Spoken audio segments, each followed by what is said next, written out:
Ça y est les gars, ça y est on est champion, ça y est les gars, eh oui vous avez cru qu'on était qui nous? On est champion les gars, campion Porto caralho, campion au meilleur club du Portugal, du monde, d'univers. On est le meilleur, on est les meilleurs, on est les meilleurs. On est champion les gars, champion, champion mon frère, voilà. Je reprends la phrase de Lucas, je m'en bats les couilles. On est champion les gars, champion, on a gagné 2-0 face au Sporting. Qu'est-ce que vous voulez, qu'est-ce que vous voulez? On est trop fort, on est trop fort, on est fort pour tout le monde. Bon, peut-être pas contre Liverpool, hein, mais on est fort quand même, on est les plus forts du... On est les plus forts, on est les plus forts du Portugal les gars. Et ouais, Benfica... Dans le cul, allez.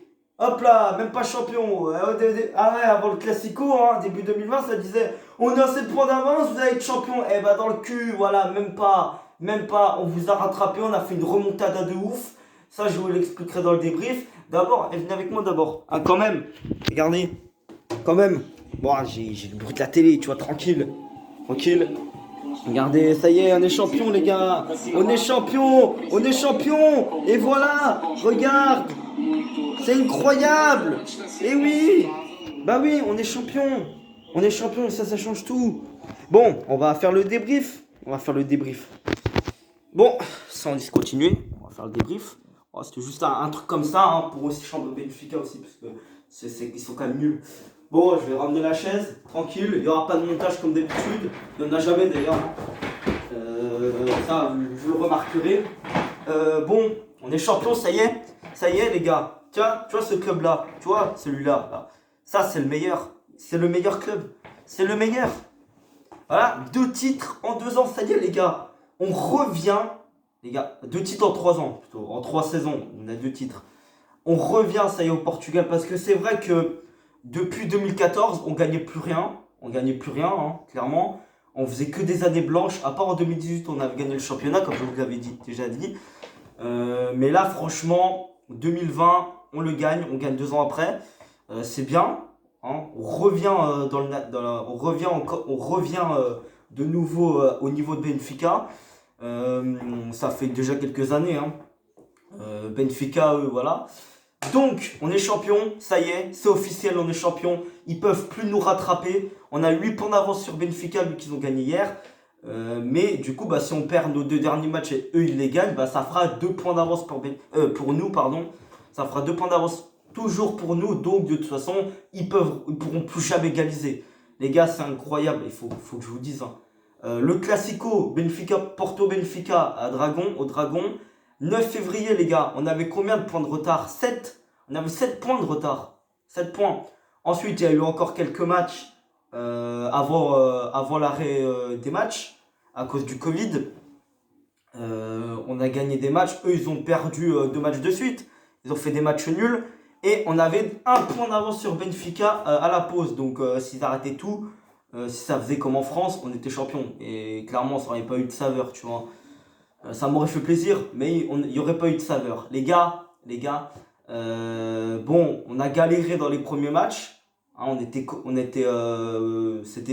c'était bout pour bout entre nous et Benfica. On se chamaillait la première place. Mais depuis qu'ils ont perdu face à Santa Clara, ça a tout changé, les gars. Ça a tout changé. Nous, on était en pleine bourre. On était en train de monter en puissance. Et eux, ils étaient plutôt en train de descendre. Parce qu'ils étaient déjà bas. Mais voilà. Bon, ils ont un peu remonté ces derniers matchs. Ils ont gagné 2 matchs depuis que Bruno Lage est parti. Mais force est de constater que Benfica, ils sont pas bien du tout. Hein. Nous, on gagne tous nos matchs. Le dernier match qu'on n'a pas gagné, c'était face au Deportivo Aves, 0-0. Et c'était le 3e match depuis la reprise. Et depuis Boavista, le 4-0, on n'a fait que de gagner. Voilà. Et on a encaissé que 3 buts depuis la reprise. Hein. 2 buts face à Famalicão et 1 but face à Tonder dans le match d'avant. C'était sur penalty en plus. Donc bon, voilà. Bon les gars, les tops du match, j'en ai 3, hein, ou 4 même. Marega, Danilo, ils ont marqué des buts. Danilo le premier, Marega le deuxième. Donc voilà. Regardez les gars. Regardez, tu vois. Attends, il y avait les voitures là, regardez là dans la rue là. Ah ça fête hein. Ça fait, bon, c'est plus calme, hein, on le voit que c'est plus calme. Au-dessus, hein. Moi, je veux que vous prêtiez attention au-dessus, là. Au-dessus, ici. Oh, c'est incroyable. On est champion, les gars. Et franchement, tu m'aurais dit ça au mois de février, avant le Classico, je t'aurais pas cru, clairement. Je t'aurais pas cru avec les 7 points de retard qu'on avait. J'avais un infime espoir qu'on puisse encore gagner, mais j'avais pas trop d'espoir. Et là, clairement, mais je suis content. Je suis en transe. Je suis au septième ciel, comme on le dit. Donc les gars, bah ouais, je peux pas vous dire les tops du match, voilà. Marega, Danilo, vu qu'ils ont marqué. Danilo qui a été désigné homme du match d'ailleurs. Ensuite, le troisième, pour moi, c'est Mbemba. Pourquoi? Parce que ça a été un des patrons en défense, clairement. Pépé, bon, normalement, c'est Pépé le patron de la défense. Mais là, non, c'est Mbemba le patron. Il a dégagé beaucoup de ballons, il a très très bien défendu, clairement. Pour tout, il a fait aucune boulette en défense, vraiment, il était très très bon. Bon, Mbemba, je l'ai jamais vraiment vu faire de boulettes. Donc, de toute façon, voilà.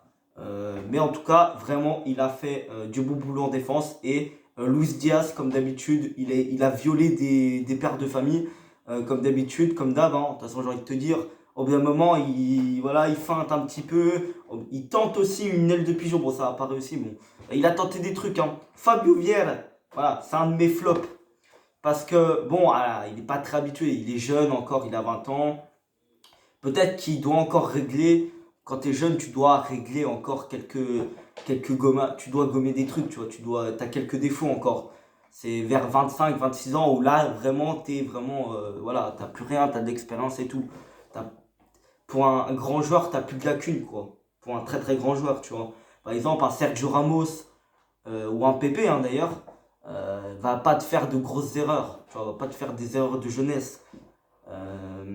Va pas te faire des erreurs comme Vieira aujourd'hui. Bon, Vieira, il y a aussi un petit peu son gabarit qui pose problème. Il est un peu fin, hein, Vieira. Il est un peu fin. Il s'est fait bousculer. Il s'est fait tabasser. Non, non, il s'est fait bousculer. Voilà. Donc clairement, Fabio Vieira, il pourrait prendre un peu plus de poids, mais ça me dérange pas. Il est quand même bon. Bon, il n'a pas été incroyable aujourd'hui. La seule chose incroyable que j'ai retenue de lui, c'est sa frappe avant qu'il sorte sur la transversale avant le but de Danilo. Ou après, non, c'était avant le but. Donc, voilà, j'ai stressé en première période, les gars. En première période, clairement, le Sporting, c'était coup sur coup, hein, ça se bataillait. Mais le Sporting, je les sentais un peu plus au-dessus quand même. On aurait pu même gagner 3-0 si le but de Luis Diaz aurait été accordé vers la 10e minute. Hein. Ouais, sauf qu'il touche un peu de la main, voilà. Sur l'action, on voit pas trop, mais bon, l'arbitre, il l'a vu, ça touche vraiment la main. Ok, c'est d'accord. Bon, Danilo, vers la 60e, je crois, il marque. Du coup, ça fait 1-0 pour Porto. Danilo, je l'ai dit. Je vous jure, sur corner. Là, on était sur corner, je vous l'ai dit. Danilo, t'es le plus grand. Lève-toi, tu vas la mettre. Tu vas la mettre, Danilo. Et voilà, il l'a mis. Il l'a mis. Voilà, il l'a mis. C'est avancé, il l'a mis. Et le deuxième but, juste avant la fin, 91e minute, je crois, Marega. Non, 90e minute, Marega qui met un but. Hein. Voilà, là, ça m'a vraiment mis. Bon, j'étais moins en transe que j'étais moins gueulard qu'en première période. J'aurais préféré que ce match soit à 18h, tu vois. Parce que là, il y a des gens qui sont peut-être en train de dormir, c'est pour ça que j'ai pas voulu trop gueuler. Mais je suis vraiment content intérieurement qu'on soit champion. Voilà. Bon, bien évidemment, une petite pensée aux supporters de Benfica qui doivent être dégoûtés, clairement, ils doivent être dégoûtés de ce qu'ils ont fait, Benfica, ce que leur club ont fait. Clairement, frère, c'est la crise, c'est la crise là-bas, c'est une faute professionnelle limite. Frère, tu peux pas perdre 7 points, voilà, c'est impossible quand même. Ouais, on est passé de 7 points de retard à 8 points d'avance, c'est incroyable. Bon, je compte d'aujourd'hui, ça se trouve, on n'aura plus que 2 points d'avance dans 2 matchs. Mais on s'en fout. On s'en fout. On est en vacances de toute façon maintenant. On est en vacances. On est en vacances. Non, non, non, non. On n'est pas en vacances. On a la finale de Coupe du Portugal encore. Donc on n'est pas en vacances. En plus, ce sera face à Benfica. Bon, je ne vais pas vous quitter tout de suite. Je pense que je vais continuer encore. J'avais dit quoi en flop? Les flops, j'en ai pas vraiment. Hein. Si ce n'est le mec là, Jean-Mario, quand il a rentré. Jean-Mario, je crois qu'il s'appelle, quand il est rentré le numéro de 57. Non, il m'a pas fait plaisir. C'est la première fois que je le vois, il m'a pas fait plaisir du tout. il a accumulé 2-3 mauvaises choses hein, dès sa rentrée. Ça m'a déjà pas fait plaisir. Heureusement qu'on gagnait. Voilà, ce qui m'a pas énervé. Voilà, ça m'a pas trop énervé non plus. Par contre, il y a eu une entrée que j'ai vraiment appréciée, celle de Vitinha, de Vitor Ferreira. Voilà, il est rentré plus tôt, mais il a fait un. Ouais, il a été très très bon, Vitinha. J'ai bien aimé sa rentrée. Bon, il y a Diogo Leite qui est rentré aussi. Bon, lui, j'ai pas vu. Je l'ai pas vu, il est rentré vers la fin. À l'extérieur, j'avais l'impression qu'il était en pleurs. J'avais l'impression qu'il était en train de pleurer. Surtout quand ça a sifflé, il était par terre. Teles. Il y a qui aussi ouais, Danilo, hein, voilà. Voilà, Marega qui est passé. Franchement, Marega, ça m'a fait vraiment plaisir qu'il ait marqué parce que dans le match, il n'a pas été incroyable, Marega. Voilà, clairement, c'est peut-être la lueur de plaisir que j'ai de lui dans ce match. Marega, j'ai vraiment trouvé sa qualité. Sa qualité, c'est de bouger les défenseurs parce que il a un gabarit, contrairement à Fabio Vieira. Lui, vraiment, il a un gros gabarit, il a un grand gabarit, tu vois. Il n'est pas grand, mais il a un gros gabarit et il bouge les défenseurs facilement. Il bouge les défenseurs facilement, il les fait reculer, il les boue. Bon, ça fait comme s'il les poussait un peu, mais c'est pour ça. Et le mec, il frappe, tu vois, c'est pas incroyable ses frappes. Voilà, c'est loin d'être le meilleur neuf du monde. Mais bon, après, il pique son ballon, c'est le deuxième but, voilà. C'était bien, franchement, Marega, incroyable. J'ai Marega, dans mon fond d'écran, je mettrais Luis Diaz ou Marega. À vous de choisir peut-être dans les commentaires ce que je peux mettre. Je pense que je vais plutôt mettre Marega. Tu vois, Marega en train de fêter. Bah, où je mets toute l'équipe de Porto en train de fêter le titre. Voilà, tout simplement. Donc, je vais peut-être vous laisser maintenant. Je vous préviendrai qu'il n'y aura plus de débrief.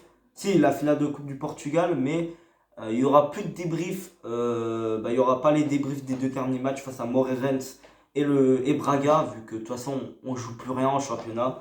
On est champion, de toute façon, on peut perdre 4-5-0. Bon, je serai un peu dégoûté quand même, mais on s'en fout. Hein. Je regarderai les matchs, mais je ne ferai pas de débrief. Notamment que j'ai envie de faire d'autres vidéos à côté, pas que des débriefs. Je vais laisser un peu les débriefs de côté. Bon, après, peut-être que je vais essayer de regarder d'autres matchs aussi, tu vois, si j'ai le temps. Donc, voilà. Je vais vous laisser. Et salut. Porte campion, canaille.